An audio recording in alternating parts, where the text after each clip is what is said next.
जय हिंद साथियों। इस वीडियो में हम लोग बात करने वाले हैं भारत पर अरब आक्रमण कहें या फिर भारत में कहें मुस्लिम आक्रमण। साथियों, आप लोगों को पता होगा हज़रत मोहम्मद के बारे में। हज़रत मोहम्मद का जन्म कब हुआ था? याद रखेंगे 570 ईस्वी में। कब हुआ था? 570 ईस्वी में। इनका जन्म कहाँ हुआ था? याद रखेंगे मक्का। अब मक्का है कहाँ? तो याद रखिएगा सऊदी अरब में। फिर से, हज़रत मोहम्मद का जन्म कब हुआ था? याद रखेंगे 570 ईस्वी में। कहाँ पर हुआ था? कहेंगे मक्का में हुआ था। और कहा जाएगा कि ये मक्का कहाँ है? तो याद रखेंगे सऊदी अरब में। साथियों, ये सभी सवाल आपके एग्जाम में पूछा हुआ है। देखिए, अब ऐसा कहा जाता है कि भारत जो है इस्लाम से अपना पहला संपर्क कब साधा था?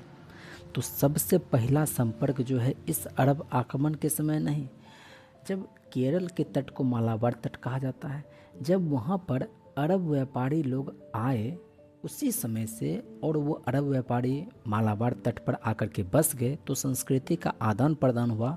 उसी समय से हमारा भारत जो है वो इस्लाम के संपर्क में है। लेकिन जब हज़रत मोहम्मद का जन्म हुआ 570 ईस्वी में, तो इन्होंने बताया कि इस्लाम धर्म का प्रचार प्रसार किया जाना चाहिए। इनका जन्म मक्का में हुआ, इसलिए मक्का को एक पवित्र जगह, पवित्र स्थल के संज्ञा दी जाती है। ये मक्का कहाँ है? तो याद रखेंगे सऊदी अरब में है। साथियों, इनकी मृत्यु हो जाती है 532 ईस्वी में, 632 ईस्वी में हज़रत मोहम्मद की मृत्यु हो जाती है। अब जैसे ही इनकी मृत्यु होती है, इनके बाद 636 ईस्वी में, मात्र 4 साल के बाद ही भारत पर आक्रमण शुरू हो जाता है। लेकिन शुरुआती आक्रमण जो है वो सफल नहीं हो पाता है। अगर कहें कि भारत पर पहला जो मुस्लिम आक्रमण या फिर भारत पर पहला सफल अरब आक्रमण, तो वो हुआ था 712 ईस्वी में। कब हुआ था? 712 ईस्वी में। और उस समय जो पहला अरब आक्रमण हुआ या फिर भारत पर पहला मुस्लिम आक्रमण हुआ, वो किन के नेतृत्व में हुआ? मोहम्मद बिन कासिम के नेतृत्व में हुआ था। और इसका परिणाम क्या हुआ? तो सिंध पर विजय प्राप्त हुई। किसकी? तो याद रखेंगे मोहम्मद बिन कासिम की।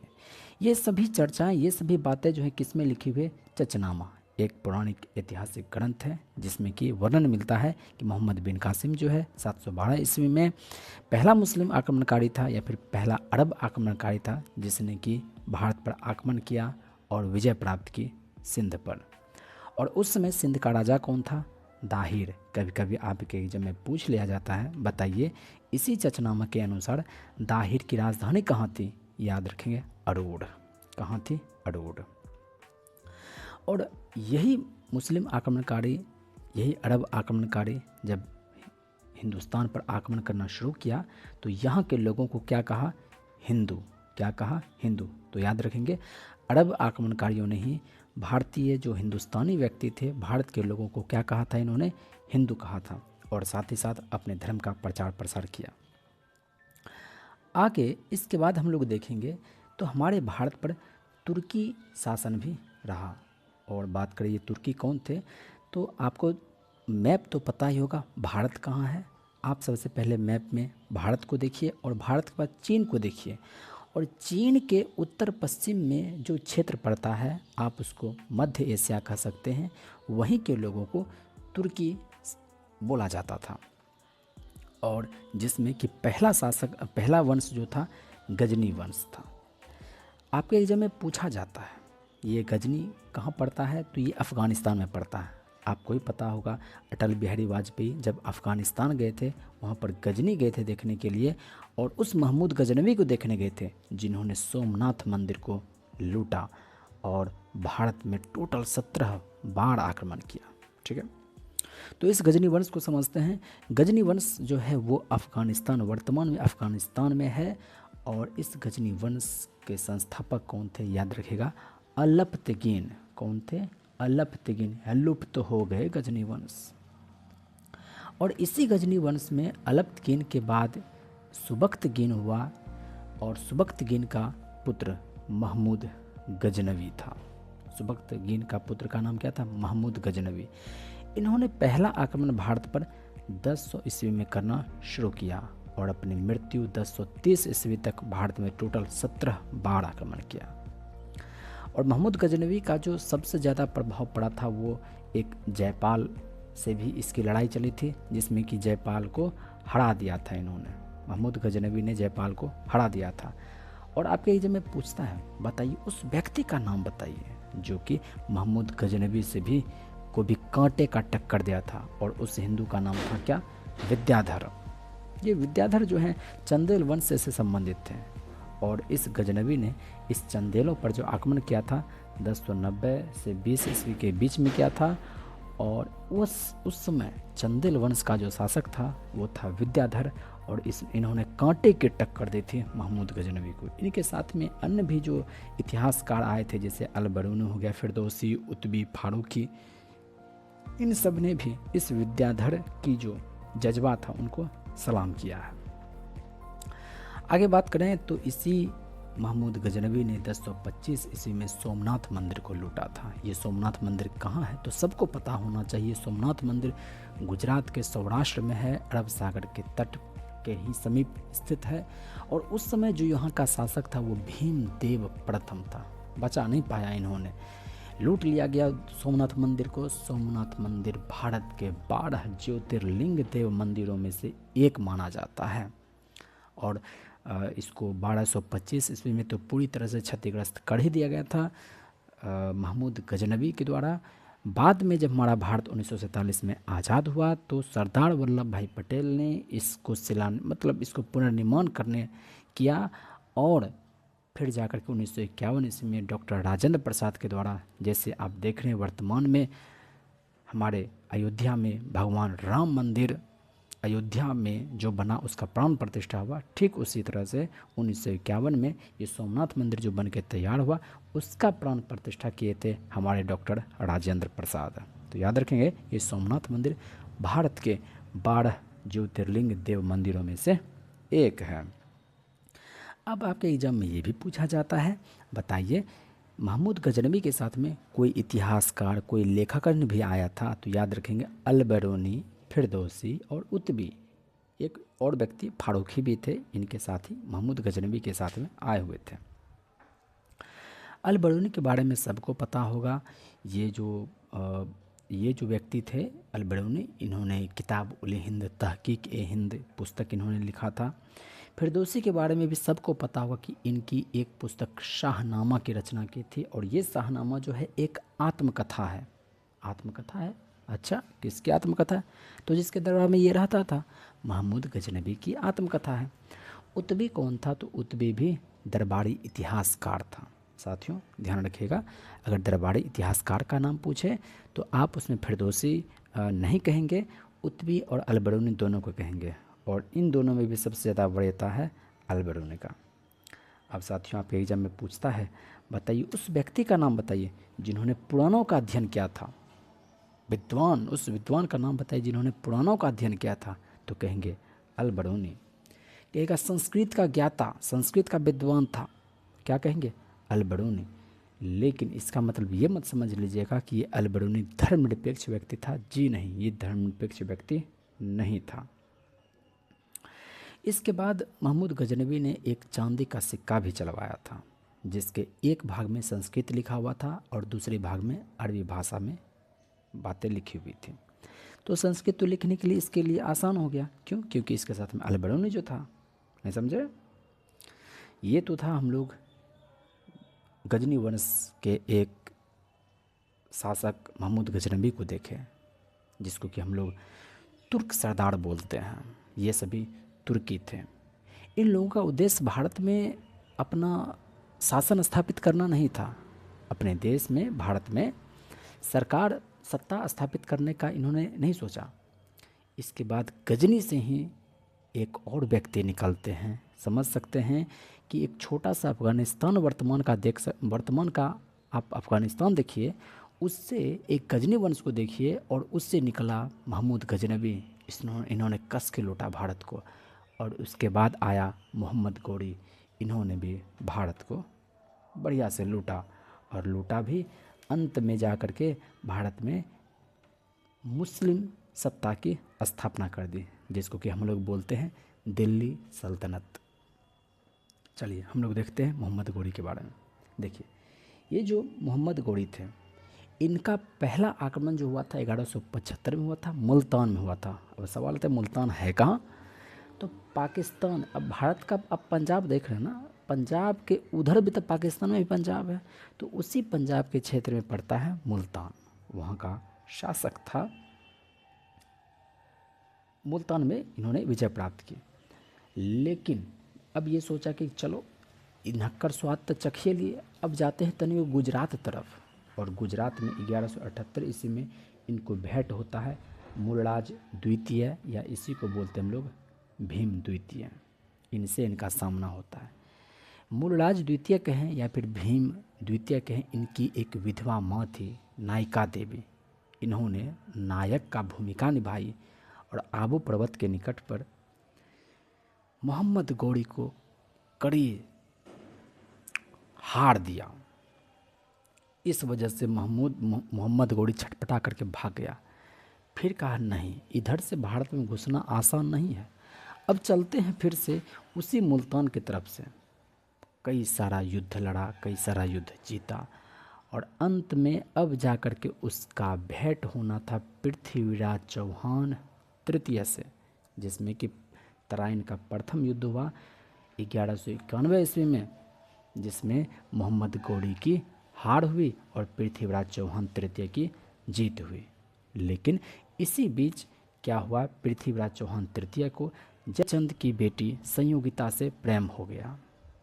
अब पृथ्वीराज चौहान तो थे पृथ्वीराज चौहान, इन्होंने संयोगिता को भगा ले आए।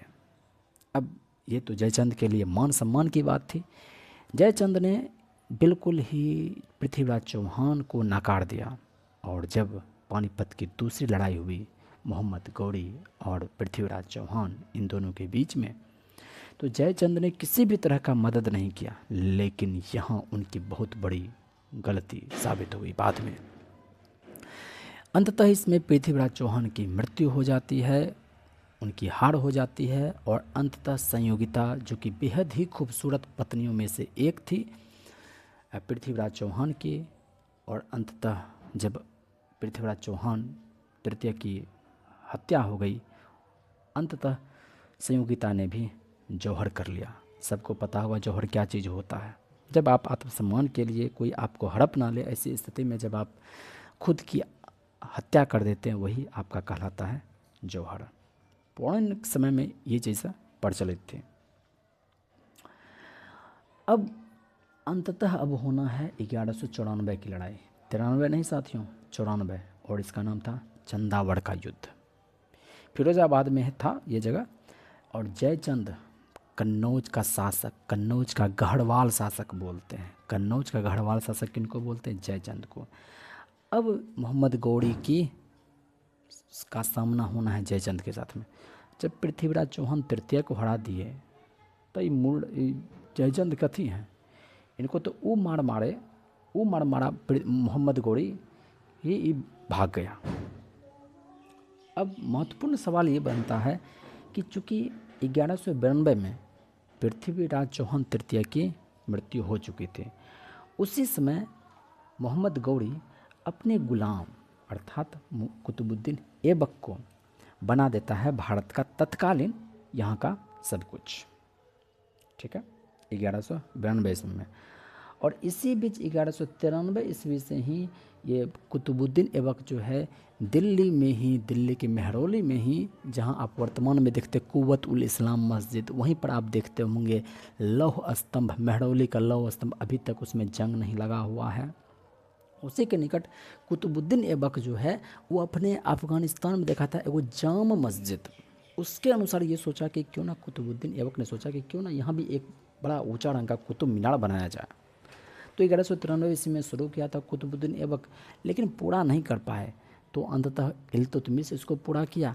फिर उस पर मतलब ये 2 मंजिल किए थे कुतुबुद्दीन ऐबक, इसके बाद जो है और 2 मंजिल बढ़ाया कौन? तो इल्तुतमिश। लेकिन इस पर गिर गया बिजली का ठनका, इस वजह से फिरोज शाह तुगलक इसको 4 से 5 कर दिया अभी वर्तमान में। ये सब हम लोग आगे देखेंगे, ऐसा नहीं है। देखिए मोहम्मद गौरी के साथ में जो एक सूफ़ी संत आने वाले थे, उनका नाम था मोइनुद्दीन चिश्ती।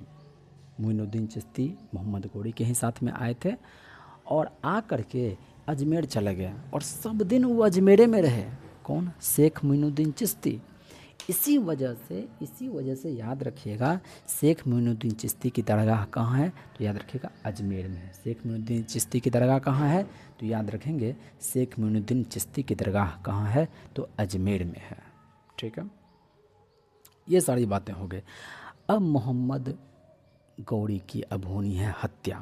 1206 ईस्वी में इनकी हत्या हो जाती है।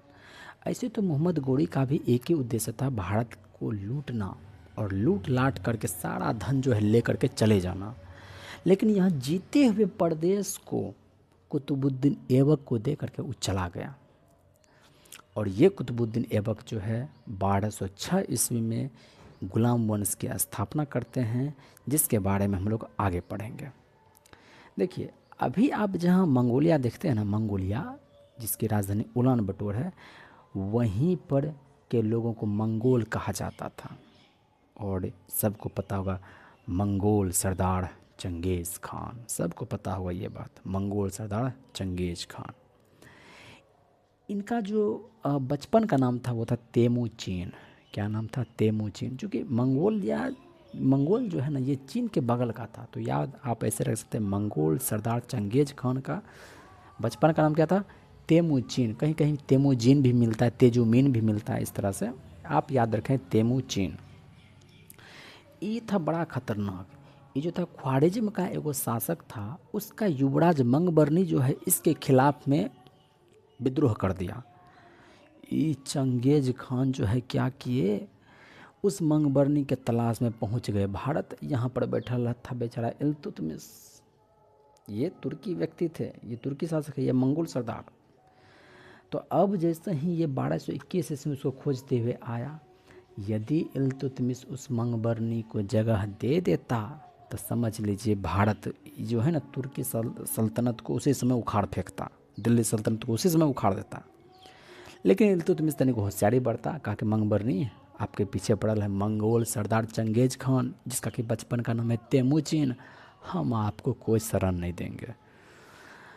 फिर 1398 ईस्वी में तैमूर लंग आया। उस समय था नासिरुद्दीन महमूद। कौन था? नासिरुद्दीन महमूद। और उस समय भारत पर जो चल रहा था ना अधिकार, वो चल रहा था किसका? तो अब समझिए यहाँ पर जो अधिकार चल रहा था, इस समय जो आपका चल रहा था वो नासिरुद्दीन महमूद का चल रहा था। तैमूर ने भी पूरा तबाही मचाया दिल्ली में आकर के। कुल मिलाकर के आप कह सकते हैं कि भारत को जो है ना तबाह कर दिया था। उत्तर पश्चिम के क्षेत्रों से भारत को पूरी तरह से बर्बाद कर दिया था। अब देखिए, जैसे गजनी शासक जो था महमूद गजनबी, उन्होंने चांदी का सिक्का चलवाया। एक तरफ था संस्कृत में लिखल और दूसरा तरफ लिखल था अरबी भाषा में। ठीक उसी तरह से मोहम्मद गौरी ने भी एगो सिक्का चलवाया। उसके एक तरफ क्या था? देवी लक्ष्मी का। देख रहे हैं गौरी, इसका नाम था गौरी, तो इसलिए इन्होंने क्या बनाया? लक्ष्मी। और दूसरी तरफ इहो अरबी भाषा में लिखल था, इन्होंने भी जो है अब अरबी भाषा में ही लिखा। ये पूरी बातें थी हमारे भारत पर तुर्की सत्ता की स्थापना कैसे कैसे हुई। और जब हमारा भारत तुर्की सत्ता के हैंडओवर में जाने वाला था, उसके हैंड में जाने वाला था, उसी समय मोहम्मद गौरी का गुलाम था कुतुबुद्दीन ऐबक, और उसका सेना नायक था वो बख्तियार खिलजी। वो जो है आगे का काम कर दिया। ये बख्तियार खिलजी जो है पूरा बिहार, पूरा बंगाल में तबाही मचा दिया।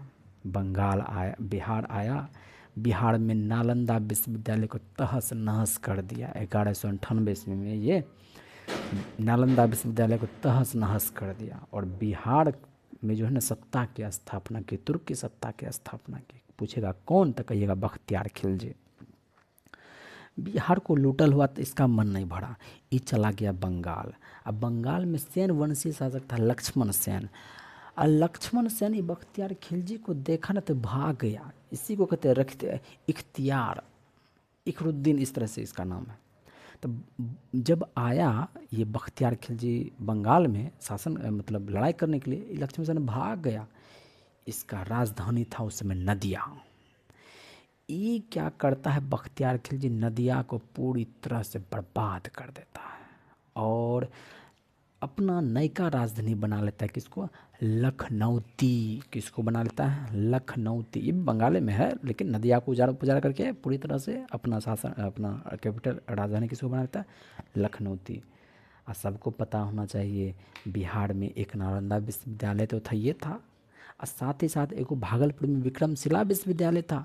ये दोनों को नष्ट करने का जो क्रेडिट जाता है ना, वो बख्तियार खिलजी को जाता है। अब हम लोग पढ़ेंगे आगे भारत में गुलाम वंश, खिलजी वंश, तुगलक वंश, सैयद वंश, और साथ ही साथ हमारे भारत का अंतिम जो तुर्की शासक हम लोग कहते हैं, लेकिन अंतिम जो था वो अफ़गानी शासक था और नाम था उसका लोदी वंश। लोदी के बाद आते हैं मुग़ल वंश, जिसमें हम लोग पढ़ेंगे बाबर, उसके बाद उसका बेटा हुमायूं, उसका बेटा अकबर, उसका बेटा शाहजहां, उसके बाद जहांगीर, उसके बाद औरंगजेब। इन सब के इतिहास को हम लोग पढ़ेंगे, बारीकी से पढ़ेंगे साथियों।